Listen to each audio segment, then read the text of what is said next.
Salut à toi très cher ami adepte des cryptos, c'est Stéphano pour une nouvelle vidéo. Et aujourd'hui un petit point sur l'analyse graphique de Bitcoin.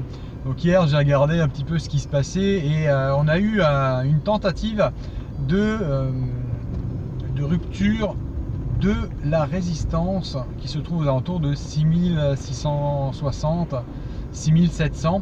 Alors là, quand je te parle de chiffres de valeur en dollars, je te parle en fait du chiffre que tu vas trouver sur Bitstamp, puisqu'en fait tu sais qu'il y a plusieurs marchés d'échange pour ce qui est crypto, et en fait le marché que j'utilise quand je te fais ces vidéos là, en fait c'est Bitstamp. Donc sur Bitstamp, en fait c'est vrai qu'on était autour de ce niveau là, et en fait on n'a pas réussi finalement à atteindre les 6700 dollars, en tout cas pas sur Bitstamp. Et donc c'est vrai que c'est un niveau critique en tout cas sur ce marché là, sur ce marché d'échange de crypto, de Bitcoin.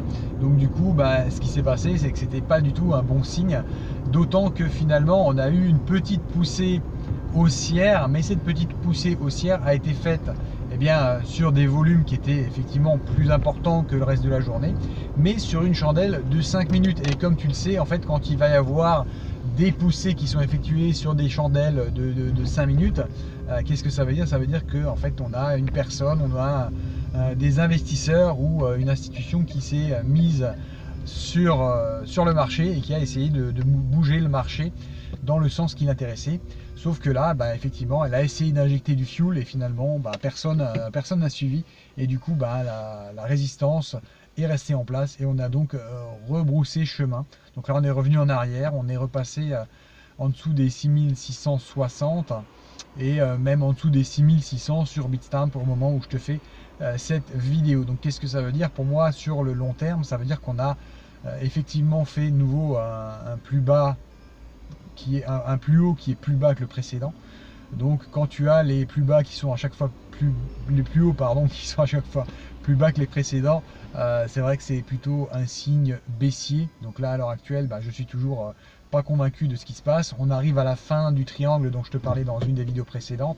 Donc à un moment donné, vu les volumes qui sont très très faibles, il va y avoir quelqu'un qui va injecter encore plus d'argent et de liquidité sur le marché, et donc qui va vraiment décider de la hausse ou de la baisse de Bitcoin sur le court terme. À mon avis, d'ici quelques jours, on devrait quand même avoir une confirmation soit d'une hausse, soit d'une baisse, qui pourra par la suite être exponentielle, donc comme je te l'expliquais dans la vidéo d'hier. Donc je suis toujours de ce même avis là. Observe bien les volumes, regarde quand est-ce que les volumes arrivent, regarde si les volumes arrivent à casser des niveaux significatifs, soit à la hausse, soit à la baisse. Et quand tu verras que ces niveaux significatifs seront cassés, tu pourras te placer soit à la hausse, soit à la baisse. Donc moi personnellement, je surveille la zone des 6800, toujours sur Bitstamp, et la zone des 6100, 6150. Donc si on passe au-dessus des 6800 de façon importante et avec des volumes, je me placerai à la hausse. Inversement, si on passait à la baisse le seuil des 6150, je me placerai, s'il y a des volumes, à la baisse sur Bitcoin.